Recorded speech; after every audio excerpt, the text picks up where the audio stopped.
So once again, my name is Eli Khan. I'm the VP for Business Development at Squirrel.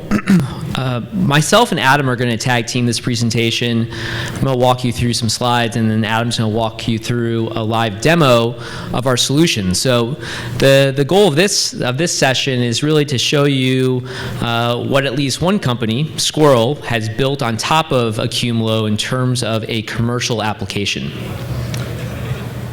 So the motivation for our platform, Squirrel Enterprise, is this idea of logs versus linked data. So there are some really awesome tools out there that do a great job at log analysis, but sometimes histograms and standard search is not enough. And in those circumstances, this idea of linked data can be a very powerful alternative or supplement to standard log analysis. So linked data, for folks that aren't familiar with the term, it's a term that's been around for a while. It's typically associated with the ideas of semantic web and semantic search, and we've co-opted the term and really are primarily applying it towards cybersecurity analytics. So how do you use linked data to more quickly surface context and take very large, disparate cybersecurity data sets and make sense of them more quickly? So the way that linked data works is that you organize all of the data into connected nodes and edges. There's a couple of different philosophies to linked data. One is organizing the data as RDF triple stores. Another is organizing the data as property graphs. They're very closely related. For Squirrel, we organize the data as property graphs. And the real power here is that as an analyst, I can visually traverse the edges of a graph to understand how pieces of data are connected to each other. So this is all about surfacing greater contextual awareness about how one piece of data fits into a much larger web of data. This is a especially great capability for cybersecurity investigations. So in Fortune 2000 companies, large government agencies, their security operations centers are facing a flood of data. This can easily get into the multiple petabytes of data as you store the data over the course of a year. So the types of data feeds that are interesting to a security operations center include perimeter data like your firewalls or your IDS systems, network data, NetFlow, PCAP data, endpoint data, which could be authentication logs, it could be end user information, and also information like threat intelligence and even non-traditional data sources like HR files. All of this is very rich data that a security analyst, an incident handler, or investigator really loves to have as they're proceeding through an investigation. So an investigation could be resolving an alert, resolving a known incident, or doing more proactive hunting of threats on a network. The way that we take all this data, we use a process called dynamic knowledge extraction. That's a fancy marketing word which really means that we use ontologies that are meta descriptions about how different pieces of data relate to each other, and we use those ontologies to fuse together these disparate cybersecurity data sets. So we load these ontologies into our system. Raw data sources come into our system, and we do a matching between those ontologies and the raw data sources. When there's a match, we do an extraction, then we add additional metadata that describes how that raw piece of data relates to other data pieces inside our system. Once we have that data fused together as linked data, we then run some machine learning algorithms across it, which can be utilized to help pick out anomalies in the graph. And then we've also built out a full user interface that's designed to help those analysts not only do standard reporting and dashboarding, but also traverse the edges of those graphs, explore neighborhoods of the graph so that they can more easily resolve alerts and incidents. Just like a quick anecdote, a little marketing anecdote, but one one of our larger clients recently told us that their investigation process went from, on average, 30 days to 3 hours by moving from standard approaches to linked data approaches. So this can be a major time saver in terms of how we organize the data and present it to analysts. This is our technology stack. So deployed on traditional Hadoop servers, and then HDFS installed on those Hadoop servers. We're compatible with pretty much all of the commercial distributions of Hadoop. And then everything in the dark gray is our Squirrel software. It includes Accumulo. We actually are using a slightly enhanced version of Accumulo that's a few steps ahead of the open source, but we're always trying to contribute stuff back to the open source. So we expect that at some point in the near future that we'll just be running on open source Accumulo as some of our new software developments get incorporated back into the open source. We have a data modeling ingest process that transforms those raw data sources into linked data. We built out a full query engine, so for folks that are familiar with the Accumulo API, it's pretty basic. You do gets, puts, and scans of the data. Our query engine allows you to do full text search, SQL-like select statements, and then, of course, more powerful graph searches. For folks that are familiar with graph databases, what we've essentially done is transformed Accumulo into a graph database with smart schema design to represent graph data within Accumulo's key value pair structure, and then with a graph query language. We have integrations with things like MapReduce and Spark. We did a webinar a few months ago on using Spark's GraphX for more advanced graph analytics, and then we have our visualization capabilities. I get asked the question sometimes, why did you pick Accumulo? We picked it for 3 reasons. And these are outside the fact that Adam invented or co-founded Accumulo, so that's probably one of the more important reasons. But massive scalability. There are very few, if any, graph databases that can scale to the multi-petabyte range that we're working with. Secondly, ingest rates. So for cybersecurity use cases, ingest rates are very important. We're dealing with lots of sensors that are spitting billions of events a day out into our system. And then lastly, the cell level security. So on the right-hand side, running orthogonally to our stack, we have our various security capabilities, which start with with Accumulo cell level security, and then we extend it with additional encryption and authentication authorization processes.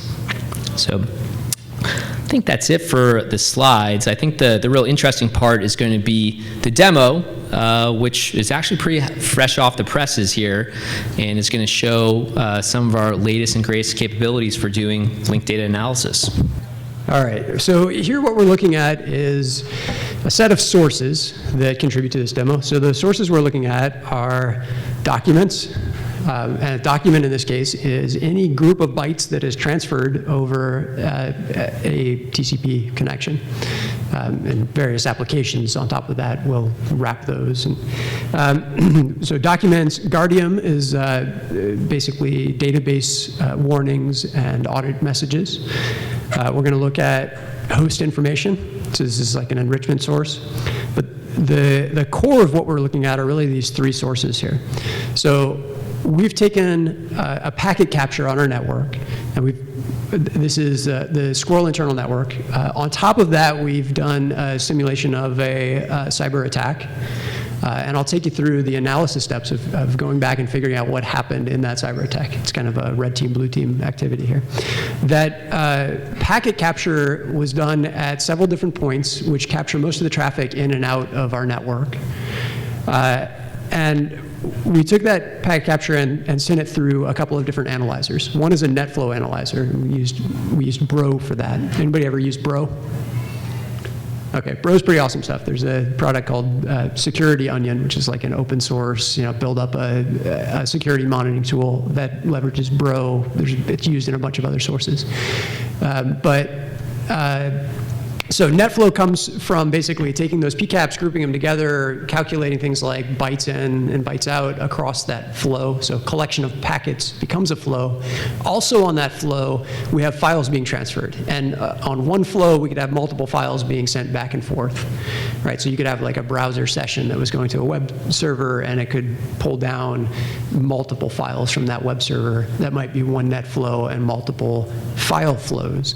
The file flows, we used an IBM tool to actually do that and analyze the flows and pull out those files, do some additional metadata tagging on that. And we've taken the results from that, the extract from that, and brought it into Squirrel here. And then syslog, right? So syslog contains everything, right? A lot of people throw stuff into syslog. It's got exceptions coming from programs. It's got logins going into a system. There's a whole bunch of data that comes into syslog. All of these sources, if you think back to how Eli described our log data and then linked data analysis of it, from all of these, we've built a model that includes elements like hosts that show up across these, designated by IP addresses. We have users, we have documents as sort of seen across the document logs, and that's what we're going to be looking at today. All right, so to start out the scenario here, what I receive is an exfiltration alert. All right, so this is a pretty standard message that you might see that says, all right, some host inside your network sent a bunch of data outside your network, and that's something you should look at. These, there tends to be a certain amount of false positives associated with these, but when you get one of these, you tend to investigate it. And this one, the alert pulled in a couple of different IP addresses. One is this .21 node, which is internal, and you can see it's a private IP subrange. So the 10.110.0 is basically our set of servers that we use on our network. And then we've got a bunch of data being sent out to 222.222.222.222. That's not suspicious or anything, right? Okay. Well, so let's dive into it. Maybe this is just some random IP address, and we happen to, store our pictures that we took of our kid on there, and it's fine. Or maybe not. Okay. So first thing we can look at is host name on this. So what I've done here is I'm drilling into the details of this node that are gathered from all of those different log sources. So anytime I see this .222 node, I pull in that information and I contribute it to a model of that entity. So that model is broken into elements like total number of connections that I see across NetFlow logs, and I can group those by port. So I can see that there was 22 connections that happened all within a certain 15-minute time bucket on this histogram. I've got host name coming in from my host logs, basically an enrichment source here that says this is ns.chinanet.cn.net. All right, so maybe it's something in China, perhaps. So that's maybe kind of interesting. And then I can look at total bytes here and see that I had 85 megabytes being transferred out sometime around 1930. So if I click on this, I can actually drill down into the underlying logs that supported this. This is something that's built into our tool. And you can see that the exfiltration happened at 1936-47. So remember that time. That's kind of that's one end of our timeline that we're going to be forming through this analysis. All right, so we got some context there. We know this is going to a machine that's likely to be in China. Okay, so could be exfil. If it was exfil, what was the data that was being sent there? So let's look at this other side, the node on our network. Here we've got n5.squirrellab.net. N5 is in a group of servers that I use for a variety of applications. Basically, I provision them for various tests. So it's going to have different behaviors represented in it. But around this, we can see that if we look at just the total bytes that were being transferred from this, we see about a 91 megabyte spike around that same time as in 1930. So that's mostly that 85 megabytes that was transferred externally. Okay, so if that's going on, let's see if we can find some other stuff that might have been correlated to it. So here you can see I have a bunch of different spark lines. So here's my 1930 spike. That's actually it's lined up with a few different things here. In all of these different time series, I've got a change that occurs at that time. Since I'm looking at what might have been exfiltrated, the fact that there are Guardium warnings that kind of end at that time, that's kind of interesting. So these are like SQL messages. Let's see if we can figure out what happened around that time. All right, so I can drill into the last one in that series. This was recorded at 1936, just a few seconds before the exfiltration. And if I dive into the rule description, that is an audit of large results in sensitive tables. Okay? So here I have select star from bill.credit card. All right, so maybe that's what was exfiltrated. That would be sensitive data on our network here. So how do they get to that? How do they get the information from there? Well, we can see that there's a bunch of other Guardium activity leading up to that. So let's just take a little sample here, and we'll look at it by time here. So we can see, starting 1900, 1930, 1930 seconds, 1901, a bunch of different messages here. The messages rule description here says, login failure for user system, and that just continues. So what is this? This is somebody trying out different passwords maybe every 30 seconds. All right, so that's it's kind of like, yeah, they're attempting to break our passwords here. We kind of see that showing up in the time series of warnings, and culminates in they got our password and they exfiltrated our data. Okay, so pretty serious event here. We still don't know how this machine was compromised. So we can start diving into some of these other time series, like external connections time series. If my node was behaving strangely, it was probably doing something to maybe talk to a command and control server or something like that. So around 1930, I can see that this is the end of kind of a plateau in communications here. And this type of plateau where you get really steady behavior over time, especially in something where we're establishing connections from a server out to something outside of our network, that's indicative of a beaconing type activity. So I can drill down into this. I can see that really there are two components of this. So I get my kind of baseline here, and then I get an elevated period. So the real question is what's going on for these different periods. If I look at one of the high numbers here, like what happened in 1930, I can dive into that. I can see all of these different messages, and we can analyze them one by one. Or instead of going through these hundreds of log entries, I can just explore those, and then they pop up in my linked data analysis view, my entity link diagram. Okay, so we had our connection to .222, which was the exfiltration happening at that time. We had another link to this .219 node and another one to this 224. Right, so what are those guys? Well, let's see if we can kind of distinguish them visually. Right, so I'm going to do a little bit of weighting. I'll show some weights on edges and weights on nodes that are associated with the total number of connections, either over that pair of IP addresses or associated with a single IP address. I'll try to avoid saying P's directly in the microphone. Okay. All right, so we've got one of these guys that stands out. So .219, what is this guy? He clearly has a lot more communications than these other two nodes on here. So we can dive into it. We can see that over the course of this collection, he's got about 2.7 million connections associated with it. Right, so for one, we're taking those things that were all logs, and we're summarizing them here by a simple aggregate. So already we're starting to really narrow down that whole set of potential information that we have to digest. But on top of that, I've got his host name right here, which is newrelic.com. Anybody ever use New Relic? So New Relic is a monitoring system where I can basically keep metrics of when my servers are online. And effectively, we have used New Relic to do beaconing. Right? We have our servers, they beacon out, they say, I'm still online, I'm still, everything's green. And that's exactly beaconing activity that goes out to it. It happens to be really frequent beaconing activity, which is why we get 2.7 million connections from everywhere in the cluster. But this guy has known traffic, so I'm going to move him aside. I'm not really concerned about him yet. So let's look at this other one.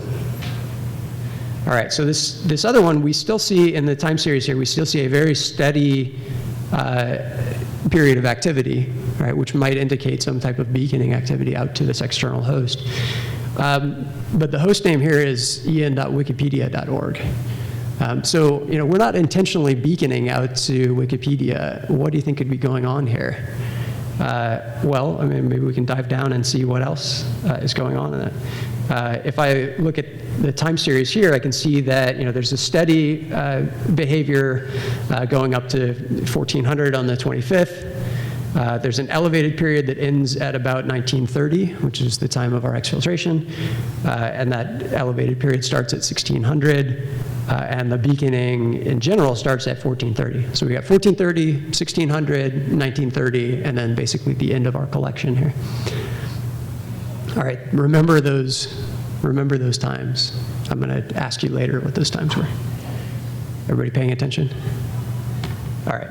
Well, so maybe I care about a particular time of activity around Wikipedia, but what I'm going to do here is just say overall time, or at least overall time in this collection, give me all of the file flow that goes back and forth from Wikipedia. Right, and that brings in a few more nodes to look at. So, it might have been thousands of underlying log messages. Again, simplifying it here, we see connections going to 4 different nodes. And as we brought that back, we also brought back some links in between those other nodes. Right? So we can do a little bit of additional mining as we do that exploration. All right, so maybe use that strategy again, pick the big node. Here's our 66.128.152.153 here. This guy, I happen to know that on my network, since I use a private IP range, everything also corresponds to a public IP on the other side of my gateway. That public IP address is this .53 address. So as an artifact of collection in the system, I get this big node that basically, everything masquerades as that. And I have a collection point outside the network and a collection point inside the network. They give me slightly different views of it, but everything outside shows up as this address. So not immediately interested in what's going on there. That's kind of a red herring that can show up. What I am interested in are these other 2 nodes here. Okay, so here we have our .10 node, and this .10 node has a relationship to our .21 node. If we drill in on that particular relationship, we can see that this is a logged in relationship, and it was seen 2 times, and that comes from syslog. So we can drill down into our syslog data and see here that at 1600, our .10 node logged in to our .21 node. Okay, so what happened at 1600? I told you guys there's going to be a test on this one. All right. 1600 corresponds to, if we jump in here again, on this time series, 1600 is the elevated beaconing to Wikipedia. And in fact, if we look at .21, we look at its external connection time series. We can zoom in on this one here and see that 1600 is the time that it starts beaconing not just to New Relic, but also to Wikipedia.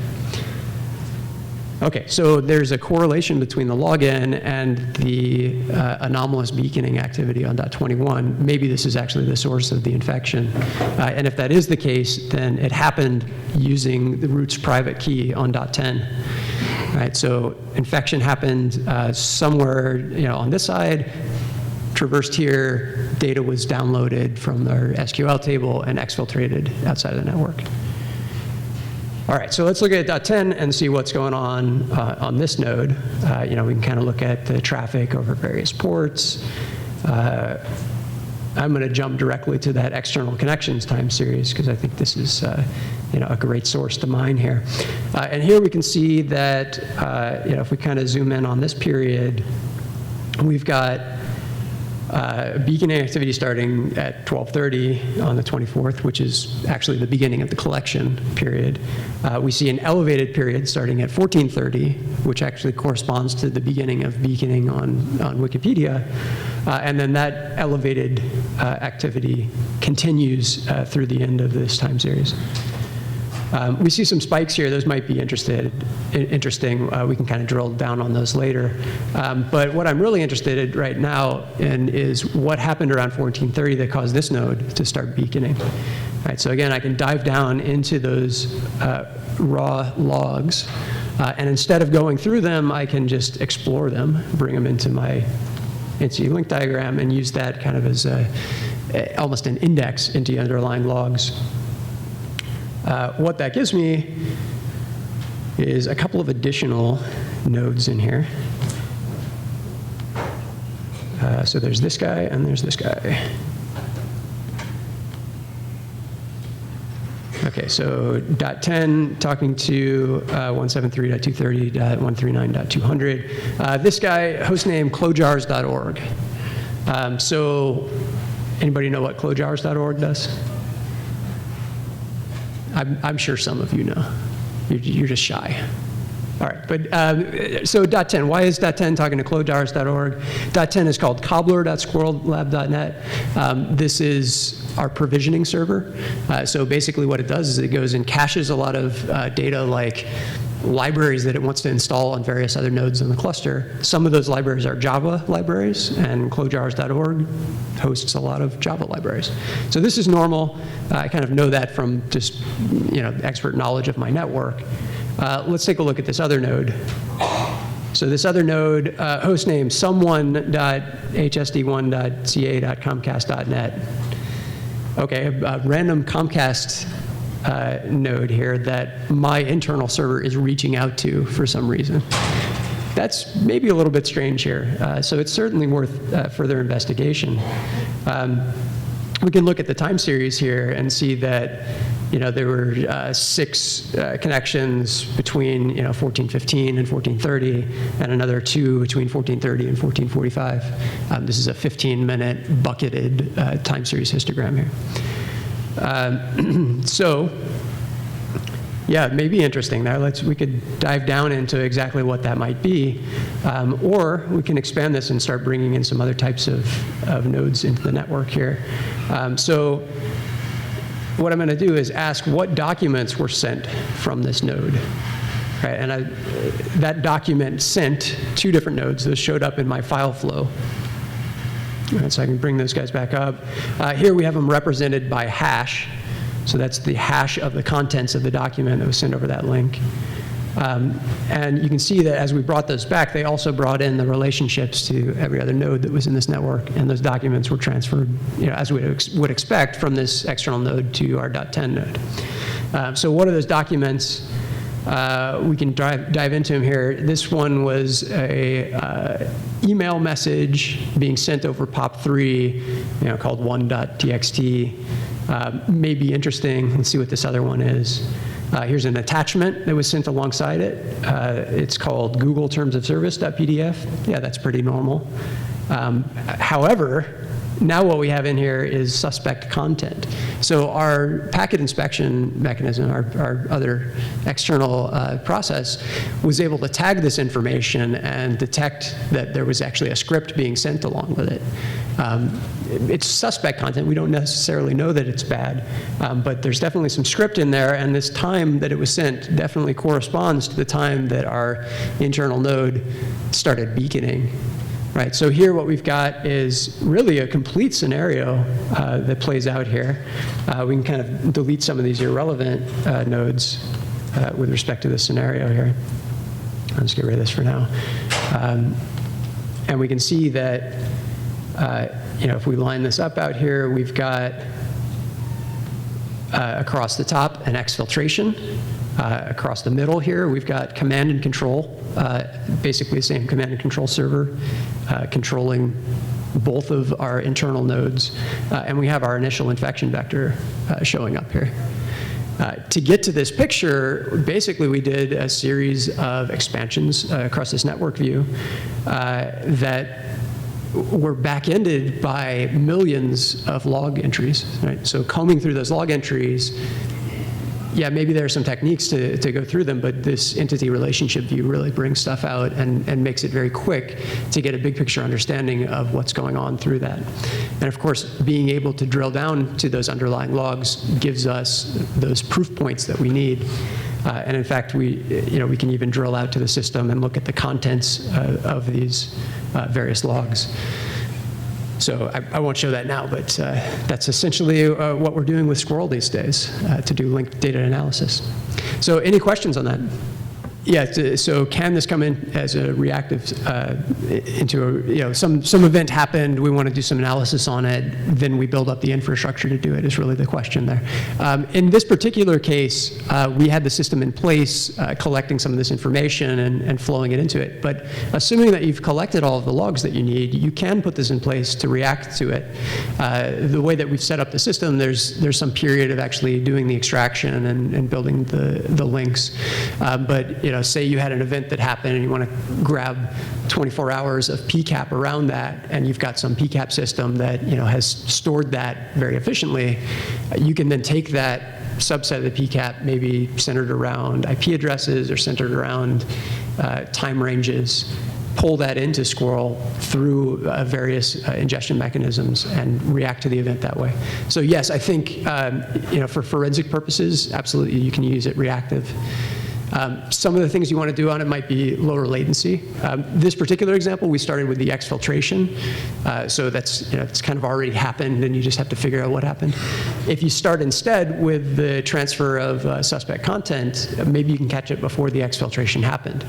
Right, so in this case, we had a period of, about 5 hours from the initial infection to the exfiltration of data.